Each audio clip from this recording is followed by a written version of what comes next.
In the game against Lesotho, I spoke with 4 players who were in that camp, and they told me something that was shocking.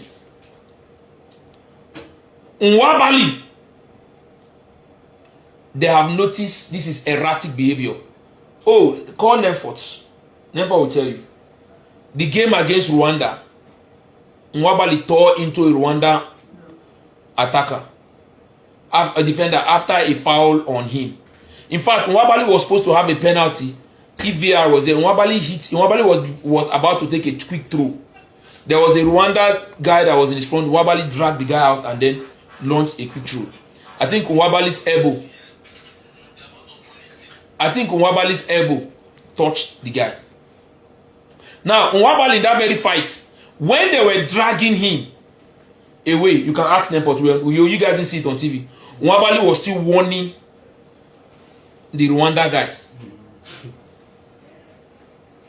Like they had to be holding. How can you, as a goalkeeper, he was running up to go to the other half. They had to stop him in the middle and they were holding him.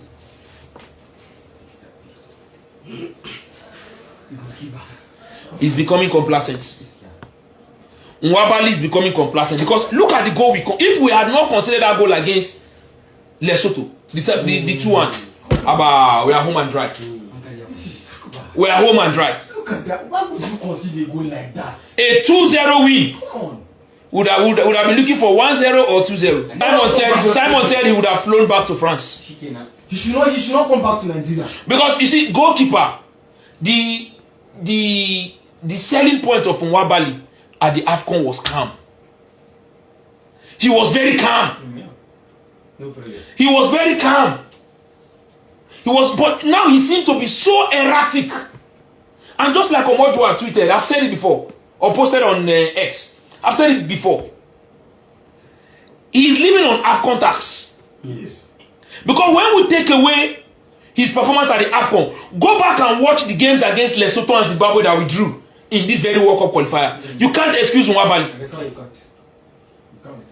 There's a huge part. You can't even tell me he put in a performance in those games better than Brazil. Since the AFCON, I think he has not even put any performance. Even the AFCON, is that penalty shootout against South Africa that is right enough? Yes. That penalty shootout, okay, yeah, he saved 2 penalties, but come on, you can't be. Go back and watch the 2-1 defeat against Benin Republic. How?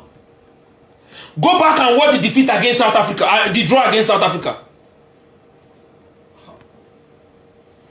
The draw in Uyo. At least I was there in the stadium that day.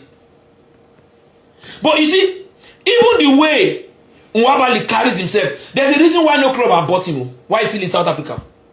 Even the way Mwabali carries himself now, as opposed to before, has changed. He has changed his phone number. Wow. Playmaker used to chat with him formally.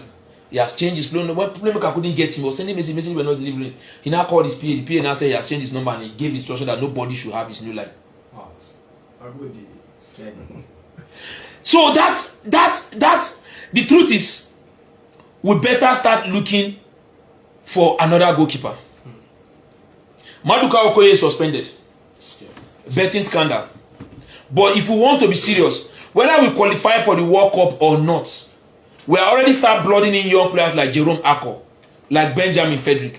It's about time we start blooding in a new goalkeeper or a better option. Yes. To be honest, Mwabali happened by accident because Uzoho failed to make the best use of it. Adele has Adele. There are so many things with Adele that I'm not comfortable with. Number one is handling his suspects. I was part of those who did this deal to Israel now. Shall I call man that day now? Yes now. Let me call man now again.